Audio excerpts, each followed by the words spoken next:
മാർക്കറ്റിൽ ഒരു stock rocket പോലെ മുകളിലേക്ക് പോകുന്നത് കണ്ടിട്ട് ഇത് കുറച്ചുകൂടെ നേരത്തെ അറിഞ്ഞിരുന്നെങ്കിൽ നമുക്ക് കൃത്യമായിട്ട് ഇൻവെസ്റ്റ് ചെയ്യാമായിരുന്നു, നല്ലൊരു പ്രോഫിറ്റ് അടിക്കാമായിരുന്നു എന്ന് നിങ്ങൾക്ക് എപ്പോഴെങ്കിലും തോന്നിയിട്ടുണ്ടോ? കറക്റ്റ് പ്രൈസിൽ വാങ്ങാൻ ധൈര്യം കിട്ടാതെ നോക്കി നോക്കി നിന്നിട്ട് പ്രൈസ് ഒരുപാട് മുകളിലെത്തിയപ്പോൾ ആ ഒരു നഷ്ടബോധത്തിൽ ഒരു എൻട്രി എടുത്ത് കൃത്യമായിട്ട് അവിടുന്ന് മാർക്കറ്റ് താഴേക്ക് വന്ന അനുഭവം പലർക്കും ഉണ്ടായിട്ടുണ്ടാവും. അപ്പോ ഇത് നിങ്ങൾക്ക് മാത്രമല്ല സംഭവിക്കുന്നത്, മിക്കവാറും എല്ലാ ബിഗിനേഴ്സും ഈ ഒരു ട്രാപ്പിൽ പെട്ടുപോകാറുണ്ട്. ഡോണ്ട് വറി, ഇതിനൊരു സൊല്യൂഷനും ഉണ്ട്. മാർക്കറ്റിലെ വലിയ പ്ലേയേഴ്സ്, അതായത് സ്മാർട്ട് മണി എങ്ങോട്ടാണ് പൈസ ഇൻവെസ്റ്റ് ചെയ്യുന്നതെന്ന് ചില ക്ലൂസ് വെച്ച് നമുക്ക് നേരത്തെ തന്നെ അറിയാൻ ചില മാർഗങ്ങളുണ്ട് എന്നാണ് ഞാൻ പറഞ്ഞു വരുന്നത്. അപ്പോൾ ഈ വീഡിയോയിൽ ഈ ക്ലൂസ് ഒക്കെ എങ്ങനെ കണ്ടുപിടിക്കാമെന്ന് നിങ്ങൾക്ക് മനസ്സിലാക്കാം. വോളിയം, മൂവിംഗ് ആവറേജ് പോലുള്ള സിമ്പിൾ ടൂൾസ് യൂസ് ചെയ്ത് അടുത്ത വലിയ മൂവ് നേരത്തെ തിരിച്ചറിയാനും ഒരു പേടിയുമില്ലാതെ കറക്റ്റ് സമയത്ത് എൻട്രി എടുക്കാനും നിങ്ങൾക്ക് റെഡിയാക്കാൻ കഴിയും. ഓപ്പർച്യൂണിറ്റികൾ മിസ് ചെയ്യുന്ന ഒരാളിൽ നിന്ന് ഓപ്പർച്യൂണിറ്റികൾ മുതലാക്കുന്ന സ്മാർട്ട് ട്രേഡർ ആകാൻ ഈ വീഡിയോ നിങ്ങളെ ഹെൽപ്പ് ചെയ്യും. Welcome to the eye opener video of Thanam smart savings and investment solutions.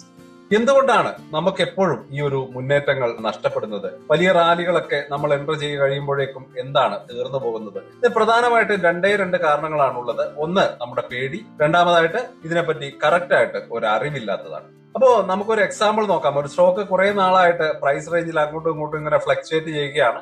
ഒരു ബോക്സിനുള്ളിലാണ് ഇങ്ങനെ അപ്പ് ആൻഡ് ഡൗൺ ആയിട്ട് കൺസോൾഡേറ്റ് ചെയ്യുന്നത്. ആ സമയത്ത് ആ ഒരു സ്റ്റോക്ക് വാങ്ങാൻ നമുക്ക് എല്ലാവർക്കും ഒരു കൺഫ്യൂഷൻ ആയിരിക്കും, അല്ലെങ്കിൽ പേടിയായിരിക്കും. നമ്മൾ വാങ്ങിയ ശേഷം ഇത് പെട്ടെന്ന് താഴേക്ക് പോകുമോ എന്നുള്ളൊരു ആദി നമുക്ക് മുന്നിലുണ്ടാവും. എപ്പോഴാണോ ആ സ്റ്റോക്ക് ബോക്സ് ബ്രേക്ക് ചെയ്ത് മുകളിലേക്ക് ഒരു വലിയ മൂവ് തരുന്നത്, അപ്പൊ തന്നെ എല്ലായിടത്തും ആ സ്റ്റോക്കിനെ കുറിച്ചിട്ടുള്ള ഒരു ചർച്ചകളായിരിക്കും. ന്യൂസ് ചാനലുകളിലും വാട്സാപ്പ് ഗ്രൂപ്പുകളിലും ഒക്കെ അതൊരു ഹോട്ട് ടോപ്പിക് തന്നെയായിരിക്കും. അപ്പോ ഈ ഒരു ആവേശം കണ്ടാണ് നമ്മളിൽ പലരും ഇനി മിസ്സാകണ്ട എന്ന് കരുതി ഓടിച്ചെന്ന് വാങ്ങുന്നത്. അപ്പോഴേക്കും ശരിക്കും പറഞ്ഞാൽ കളി ഏതാണ്ട് കഴിഞ്ഞിട്ടുണ്ടാകും. നമ്മൾ വാങ്ങുന്നത് ഏറ്റവും ടോപ്പ് പ്രൈസിലായിരിക്കും. സ്മാർട്ട് മണി അവിടെ പ്രോഫിറ്റ് ബുക്ക് ചെയ്യും. അപ്പോൾ ആ ഒരു ഭയത്തിന്റെ പേരാണ് ഫോമോ അഥവാ ഫിയർ ഓഫ് മിസ്സിംഗ് ഔട്ട്. ഇവിടെ നമ്മൾ സ്മാർട്ട് മണിയുടെ കളിയാണ് പഠിക്കേണ്ടത്. കോടികൾ മാനേജ് ചെയ്യുന്ന വലിയ ഇൻസ്റ്റിറ്റ്യൂഷൻ നമ്മളെ പോലെ ഒന്നോ രണ്ടോ ഷെയർ അല്ല വാങ്ങുന്നത്. അവർ വലിയ ക്വാണ്ടിറ്റിയിൽ വാങ്ങണമെങ്കിൽ അത് ഒറ്റയടിക്ക് ചെയ്താൽ പ്രൈസ് കുത്തനെ കയറും. അതുകൊണ്ട് തന്നെ അവർ വളരെ സ്മാർട്ടായിട്ട് ആരും അറിയാതെ ദിവസങ്ങളെടുത്താണ് സ്റ്റോക്ക് കളക്ട് ചെയ്യുന്നത്.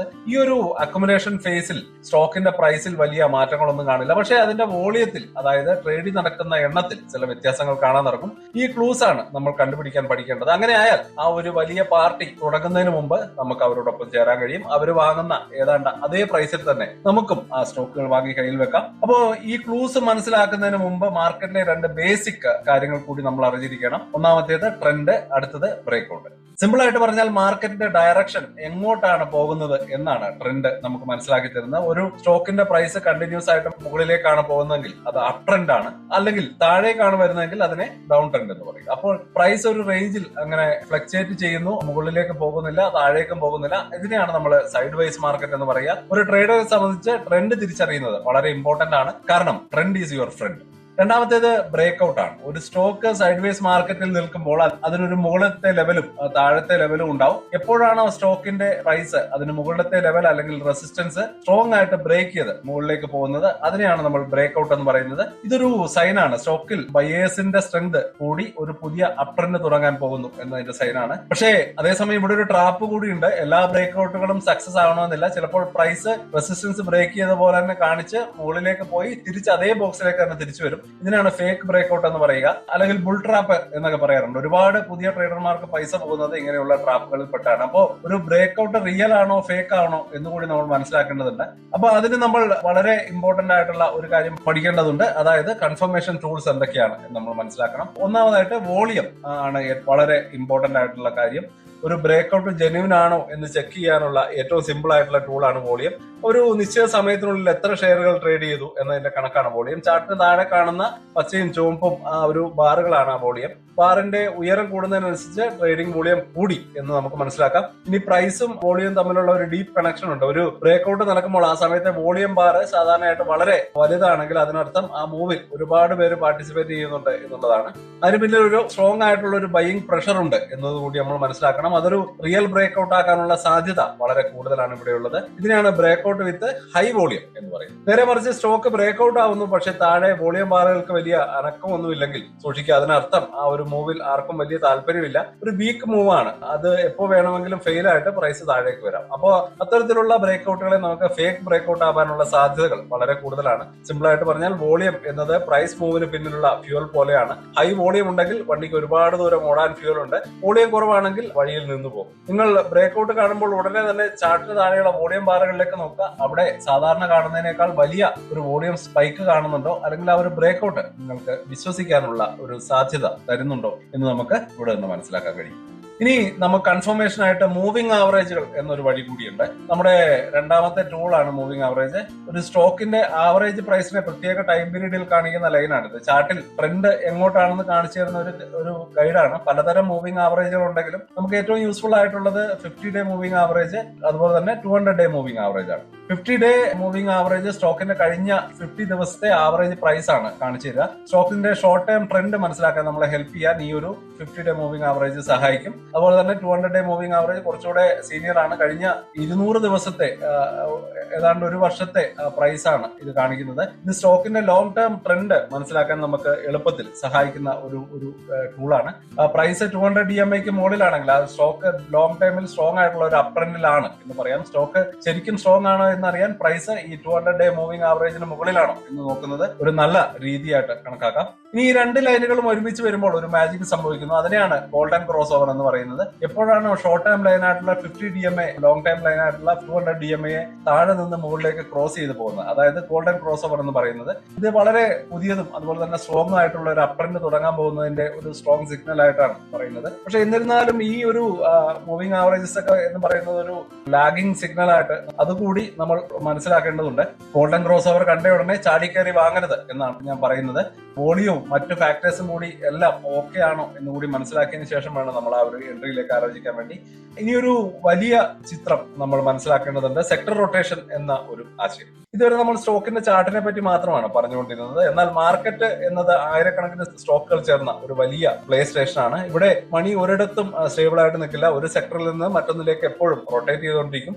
അപ്പോൾ ഇതിനെയാണ് സെക്ടർ റൊട്ടേഷൻ എന്ന് പറയുന്നത്. ഉദാഹരണത്തിന് കുറച്ചു കാലം IT സെക്ടറിലെ സ്റ്റോക്കിലായിരിക്കും ഏറ്റവും കൂടുതൽ ഇൻവെസ്റ്റ്മെന്റ് നടക്കുന്നത്. കുറച്ച് കഴിയുമ്പോൾ ഇൻവെസ്റ്റേഴ്സ് ITയിൽ നിന്ന് പ്രോഫിറ്റ് എടുത്ത് ബാങ്കിങ്ങിലേക്ക് മാറും. അപ്പോൾ ബാങ്കിങ് സ്റ്റോക്കുകൾ ഉയരാൻ തുടങ്ങും. അപ്പോൾ നിങ്ങൾ വാങ്ങാൻ പോകുന്ന സ്റ്റോക്ക് ഏത് സെക്ടറിലാണോ ആ സെക്ടർ മൊത്തത്തിൽ ഒരു പോസിറ്റീവ് മൊമെന്റം കീപ്പ് ചെയ്യുന്നുണ്ടോ എന്ന് മനസ്സിലാക്കേണ്ടതുണ്ട്.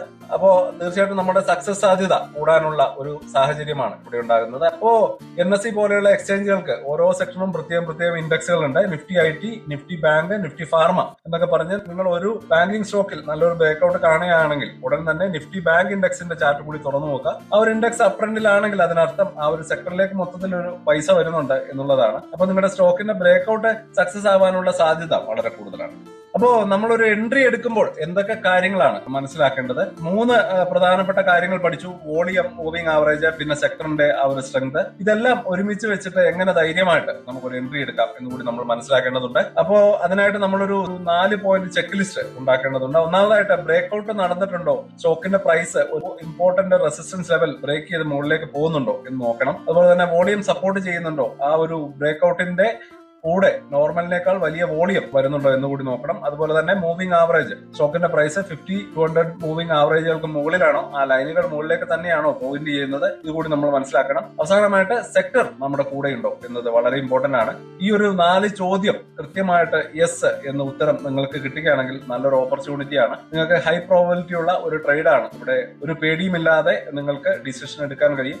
ഇങ്ങനെ സിസ്റ്റമാറ്റിക് ആയിട്ടുള്ള ഒരു ട്രേഡിംഗ് ശീലം ഉണ്ടാക്കിയെടുക്കാനും നിങ്ങളെ ഇത് സഹായിക്കും. അപ്പോൾ ഏറ്റവും പ്രധാനപ്പെട്ട മറ്റൊരു നിയമം നമ്മൾ മറന്നു പോകരുത്, റിസ്ക് മാനേജ്മെന്റ്. എത്രയൊക്കെ പഠിച്ചാലും എത്ര നല്ലൊരു ഓപ്പർച്യൂണിറ്റി കണ്ടുപിടിച്ചാലും മാർക്കറ്റ് ഒന്നിനും 100% ഗ്യാരണ്ടി തരില്ല. ഏറ്റവും നല്ല ബ്രേക്ക്ഔട്ടുകൾക്ക് പോലും ഫെയിൽ ആകാനുള്ള സാധ്യതകളുണ്ട്. ഒരു ട്രേഡിൽ എൻട്രി ചെയ്യുന്നതിന് മുമ്പ് തന്നെ നമ്മുടെ കാൽക്കുലേഷൻ സെറ്റ് ചെയ്യാൻ എവിടെ എക്സിറ്റ് ആകണം എന്നതിനെ പറ്റി കൃത്യമായിട്ടുള്ള പ്ലാൻ ഉണ്ടാവണം. അതുപോലെ തന്നെ സ്റ്റോപ്പ് ലോസ് കൃത്യമായിട്ട് പ്ലാൻ ചെയ്തിട്ടുണ്ടാവണം. അപ്പോൾ ഇതുപോലത്തെ ട്രേഡിംഗ് കൺസെപ്റ്റ് ഒക്കെ സിമ്പിൾ ആയിട്ട് എക്സ്പ്ലെയിൻ ചെയ്യുന്ന കൂടുതൽ വീഡിയോകൾ ഈ ചാനലിലുണ്ട്, അതുപോലെ തന്നെ അപ്ലോഡ് ചെയ്യുന്നുണ്ട്. അപ്പോൾ കൂടുതൽ വാല്യുബിൾ ഇൻഫർമേഷൻ ആയിട്ട് ചാനൽ ഒന്ന് സബ്സ്ക്രൈബ് ചെയ്യാൻ മറക്കല്ലേ.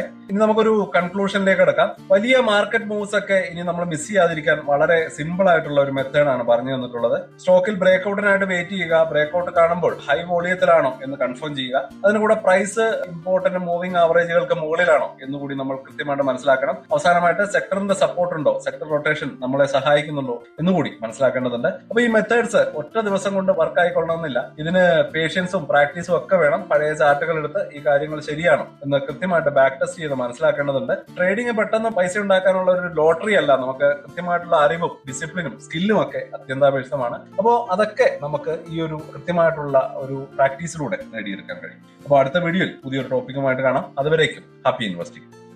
സ്റ്റോക്ക് മാർക്കറ്റിലെ ന്യൂസുകളെയും അതുപോലെ തന്നെ അപ്ഡേറ്റുകളെയും ഉൾക്കൊള്ളിച്ചുകൊണ്ടുള്ള ഒരു ഫേസ്ബുക്ക് ഗ്രൂപ്പ് നമുക്കുണ്ട്. ആ ഒരു ഗ്രൂപ്പിന്റെ ലിങ്ക് ഈ വീഡിയോയുടെ ഡിസ്ക്രിപ്ഷനിൽ കൊടുക്കുന്നുണ്ട്. താല്പര്യമുള്ളവർക്ക് ആ ലിങ്കിൽ ക്ലിക്ക് ചെയ്തുകൊണ്ട് ഗ്രൂപ്പിൽ ജോയിൻ ചെയ്യാം. ഏറ്റവും ലേറ്റസ്റ്റ് ആയിട്ടുള്ള ന്യൂസുകൾ നമ്മൾ അതിൽ അപ്ഡേറ്റ് ചെയ്യുന്നുണ്ട്. വളരെ ഇൻഫോർമേറ്റീവ് ആയിരിക്കും. അപ്പൊ ഇത്രയുമാണ് ഇന്നത്തെ വീഡിയോയിൽ ഉൾപ്പെടുത്തിയിരിക്കുന്നത്. പുതിയ ന്യൂസുകളുമായിട്ട് നാളെ വീണ്ടും വരാം. ബൈ.